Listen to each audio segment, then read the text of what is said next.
লোক দেখানো কুমিরের কান্নায় ব্যস্ত এদেশের কতিপয় শোবিজ তারকা। শাকিব তার ভেরিফাইড ফেসবুক প্রোফাইলে লিখেন, শোকাবহ দিনে বিনম্র শ্রদ্ধা। অভিনেত্রী জয়া আহসান তিনিও তার প্রোফাইলে শেখ মুজিবের একটি ছবি শেয়ার করে ক্যাপশনে লিখেন, বিনম্র শ্রদ্ধা। মুজিবের একটি তৈলচিত্র তুলে ধরে পোস্ট করেছেন কুসুম শিকদার। ক্যাপশনে তিনি শেখ মুজিবের হত্যাকাণ্ডের 50 বছর পার হওয়ার কথা তুলে ধরেছেন। অভিনেত্রী মেহের আফরোজ শাওনের ফেসবুক পোস্টে তিনি লিখেন, পুড়িয়ে ও গুড়িয়ে দেওয়ার পরও যে বাড়ি পাহারা দিতে হয় তার নাম 32 নম্বর। এছাড়াও মুজিবকে নিয়ে পোস্ট করেছেন সাজু খাদেম, ইরফান সাজ্জাদ সহ বেশ কিছু তারকা। আমি এই ব্যাপারে একটু যারা শেখ মুজিবকে নিয়ে খুব আবেগ তাড়িত হচ্ছেন, শেখ মুজিবকে নিয়ে যদি আবেগ তাড়িত হন তাহলে শেখ মুজিবের সমস্ত কুকীর্তির দায় আপনাকেই নিতে হবে।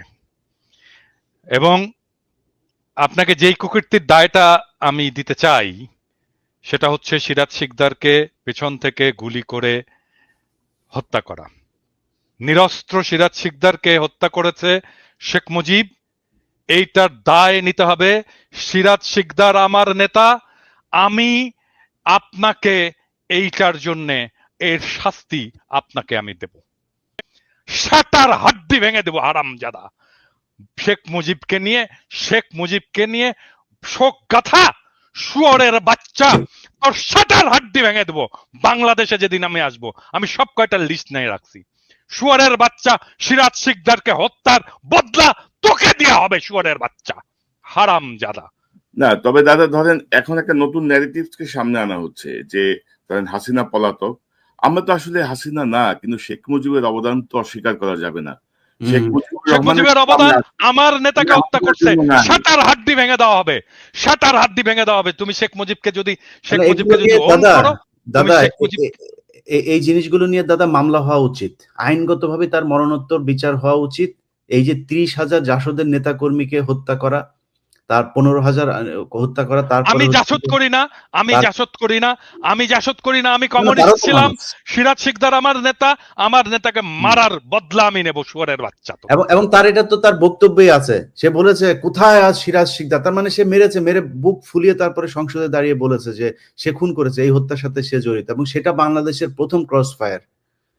অতএব এগুলোর মরণোত্তর বিচার হওয়া উচিত। এবং যারা আজকে এগুলো করছে এরা তো আসলে মানে শেখ মুজিবের জন্য কান্দে না, এদেরকে পয়সা দেওয়া হয়েছে, এর মধ্যে কিছু আসে চামড়া ব্যবসায়ী, পয়সা পেছন দিয়ে হান্দায় দেওয়া হবে, ওই সময় পয়সা পেছন দিয়ে হান্দায় দেওয়া হবে, টাকা দিয়ে সব করতে পারে।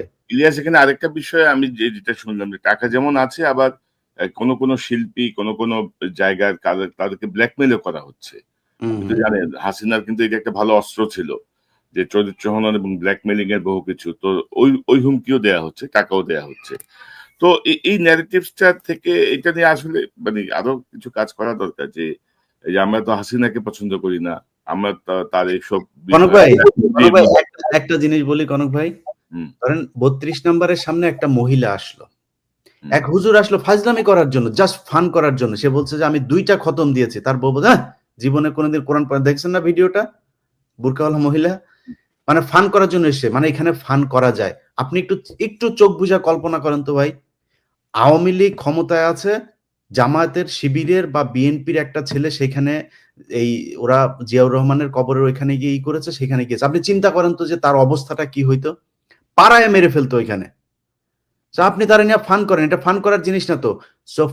সালাউদ্দিন কাদের চৌধুরীর কবরে যে কি করছে, না ভেঙেছে তো, সেখানে কেউ যেতে পেরেছে নাকি সেই জায়গায়? লাশ আমার চোখের সামনে, দাদা আমার চোখের সামনে দেখেছি। এই শহীদ কাদের মোল্লা তার লাশটা যাওয়ার সময় জুতা নিক্ষেপ করেছে তার লাশের গাড়ির উপরে।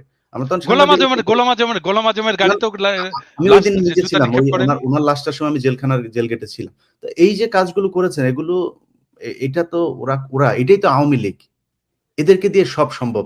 আমাদের দক্ষিণ পশ্চিমাঞ্চলে, আমার বাড়ি চুয়াডাঙ্গা, আমার ছোটবেলায় দেখেছি এমন কোনো দিন নাই 2-4টা লাশ আমরা দেখি নাই। আমার ছোট একদম 5-7 বছর বয়সের থেকে আমরা বন্দুক হাতে নেই, বন্দুক নিয়ে আসতো, ছেলে পেলে সব সামনে যাইতো।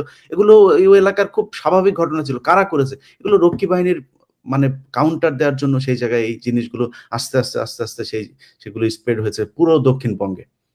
আমার মনে হয় যারা এইখানে যে সমস্ত সোকল্ড কালচারাল ফ্যাসিস্ট যারা মুজিবের নিয়ে কান্নাকাটি করছে, এদেরকে যদি কোনো পরিচালক প্রযোজক তার নাটকে সিনেমায় নেয়, কোন টিভি চ্যানেল যদি তাদের কোনো প্রোগ্রাম এয়ার করে তাদেরকে দেখে নেব। আমি আজকে বলে দিলাম তাদেরকে দেখে নেব, এবং আমি যেটা বলি সেটা করব। এবং কিছু সেটা করে ছাড়ি। গণমাধ্যমও শেখ মুজিবের যেমন সমকাল, এই একে আজাদের সমকাল, তারা খালেদা জিয়ার জন্মদিনের নিউজটা করেছে শেষের 3 পৃষ্ঠার পরে যা চিকন এক জায়গার মধ্যে, শেষের পৃষ্ঠাও না, পত্রিকার প্রথম আর শেষের পৃষ্ঠা হচ্ছে সবচেয়ে গুরুত্বপূর্ণ, মাঝখানে 3 নাম্বার পৃষ্ঠার মধ্যে নিয়ে তারপরে সেখানে ছোট করে দিয়েছে। আর শেখ মুজিবের শ্রদ্ধাঞ্জলি, এবং অনেকগুলো পত্রিকা এই কাজগুলো করেছে, টেলিভিশন এগুলো করেছে। না, আমরা মনে করি যে নিশ্চয়ই যারা এই মানে ফ্যাসিবাদকে যারা সমর্থক এখনো আছে এইরকম একটা গণহত্যার পরে তাদেরকে সবাই বয়কট করবেন। পিনাকিদা যেটা বললেন, পরিচালক, প্রযোজক, টেলিভিশন ওনার, ফিল্ম ওনার, তারা এই ব্যাপারে নিশ্চয়ই সতর্ক থাকবেন, না হলে আমরা আমাদের মতো করে কাজ তো করবোই। তো দাদা, এই সকল কিছুর পেছনে কিন্তু ডক্টর ইউনূস সরকারের একটা দায় আছে। কিন্তু doctor Yunus Nobel laureate doctor ইউনূসকে আমরা যে জায়গায় দেখি, চিফ অ্যাডভাইজার ইউনূসকে আমরা নিশ্চয়ই সমান দৃষ্টিতে দেখবো না। তাকে একটা দায়িত্ব দেওয়া হয়েছে। গত 1 বছরে তিনি ওনার উপদেষ্টাদের কার্যক্রম রিভিউ করেন নাই, এবং আজকে আমরা যে আলোচনা করছি তার পেছনে অনেক কিছুই ঘটতো না যদি তিনি প্রপারলি চালাতে পারতেন। আপনি কি মনে করেন কেন কোনো রিভিউ হলো না? ডক্টর ইউনূসের দায় উনি কিভাবে এড়াবেন? কি মনে করেন আপনি? না, এটা তো প্রথম থেকে বলতেছি, যখন এই উপদেষ্টা পরিষদটা গঠিত হচ্ছে, মিলিটারি সিভিল ব্যুরোক্রেসির কম্বাইন্ড ডিসিশন নিয়ে যাদেরকে উপদেষ্টা বানানো হয়েছে, তারা বিপ্লবের কোন বালটা করছে? বিপ্লবের কোন কোন অংশটা তারা পালন করছে? কোনো কিছুই করেনি। তো তারা এই বিপ্লবের মর্ম বুঝবে না, তারা এই রক্তদানের মর্ম বুঝবে না, তারা এই ধারাবাহিক সংগ্রামের মর্ম বুঝবে না, তারা জানবে না আমরা কোন পথ দিয়ে এই জায়গাটায় আসছি, আমরা কোন কষ্ট, কোন কান্না অতিক্রম করে এই জায়গাটায় আসছি, আমরা কোন লড়াইয়ের মধ্যে দিয়ে এই জায়গাটায় গেছি। এবং এই বিপ্লব যদি ব্যর্থ হইতো, যদি 24-এ আমরা হাসিনাকে উৎখাত করতে না পারতাম, তাহলে আমাদের কার কি অবস্থা হইতো সেটাও ওরা জানে না। ওদের কারো কিছু হতো না। কার কি হতো? হ্যাঁ, হয়তো আসিফ নজরুলের কিছু হইতো, আদিলুর রহমান শুভ্রর কিছু হইতো, হয়তো প্রফেসর ইউনূস জেলে যেতেন, আর আর কার কি হতো? কারো কিচ্ছু হতো না।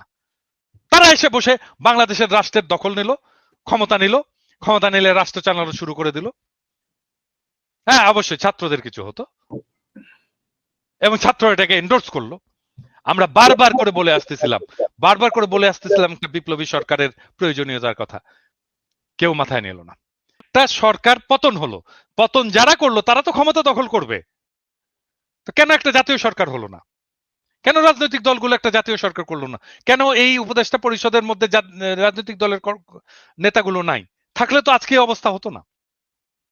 আপনি দেখেন, প্রফেসর ইউনূস 2 বার ওই যে বডি সোহেল আছে না, বডি সোহেলের সাথে মিটিং করছে 2 বার ডেকে নিয়ে তার অফিসে। প্রফেসর ইউনূসের একবার সময় হয়নি মাহমুদুর রহমানকে ডেকে নিয়ে মিটিং করার।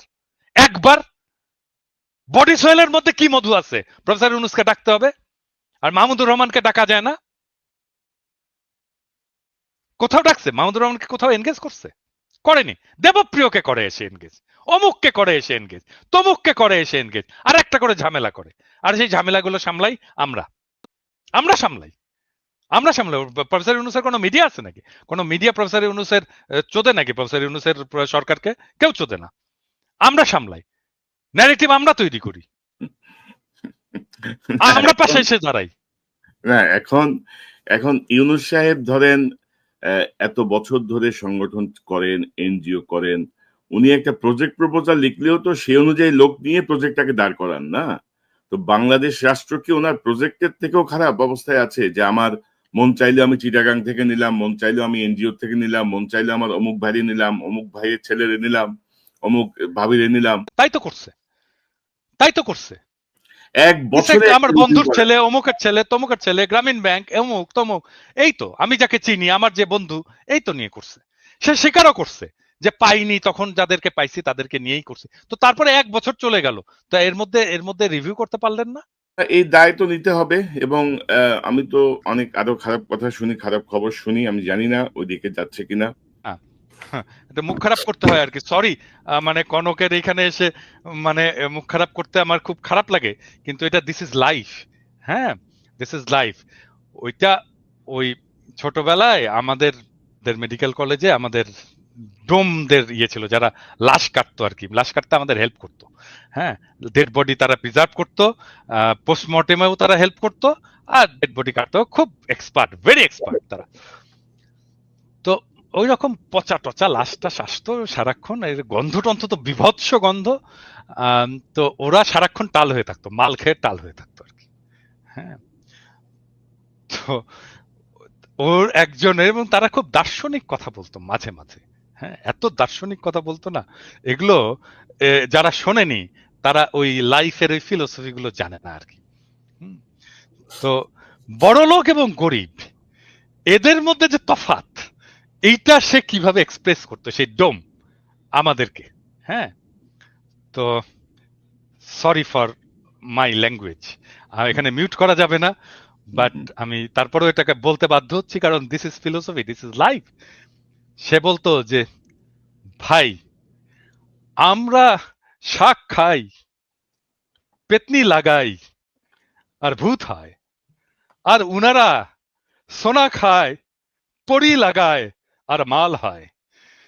তো এই যে সরকার, এই যে প্রফেসর ইউনূসের সরকার, এইখানে দরকার সোনা খাওয়া লোক, যারা পরি লাগিয়েছে এবং যারা মাল পয়দা করেছে, তাদেরকে দরকার প্রফেসর ইউনূসের সরকারের। আর আমরা, আমাদের বাপেরা শাক খেয়েছে, পেতনি লাগিয়েছে, আমরা ভূত হয়েছি। আমাদের কি, আমাদের এটা রাষ্ট্র? এটা আমাদের রাষ্ট্র না, এই রাষ্ট্র ওদেরকে, ওদের যারা সোনা খায়, পরি লাগায়, আর মাল হয়। আমাদের মতো পেতনি পেতনি চোদার রাষ্ট্র এটা না। তো এটা গরিবের রাষ্ট্র তো না, এটা খুবই দরিদ্রের রাষ্ট্র না, এটা গণমানুষের রাষ্ট্র না, এটা এলিটের রাষ্ট্র। এই এলিটের রাষ্ট্র ভেঙে দেব, এবং এটাই আমার লক্ষ্য। সরি আমার ল্যাঙ্গুয়েজের জন্য, না না, আমি আবারও আমি মাপ চাই। না না, ইউ আর অ্যাবসলিউটলি কারেক্ট। কারণ ধরেন অনেক কথা সহজভাবে বোঝানোর জন্য এক্সাম্পল খুব জরুরি। এবং ধরেন আসলেই তো তাই দাদা, তাই না? আসলেই তো তাই। তো এখন আসলে এই জন্য আজকে আমি আমার শিরোনামটা রেখেছি যে উনি কি সুষ্ঠু নির্বাচনে আসলে সক্ষম হবেন কিনা, মানে লক্ষণ তো বলতেছে না আর কি।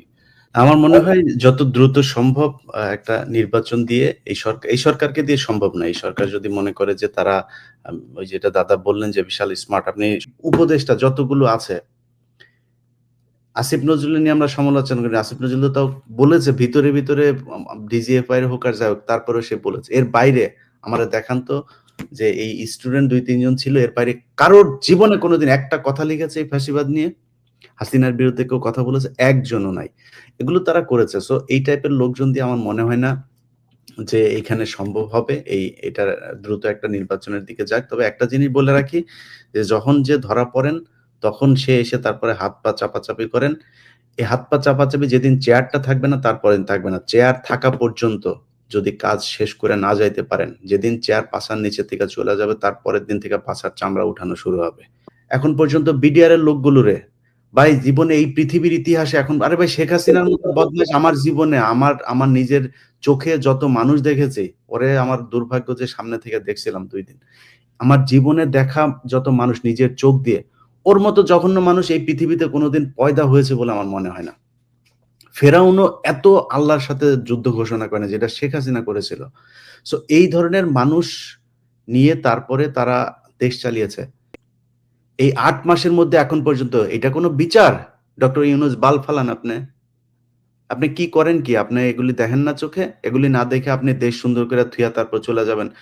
সো এই টাইপের কোন সরকার আমরা দেশে চাই না যত দ্রুত সম্ভব।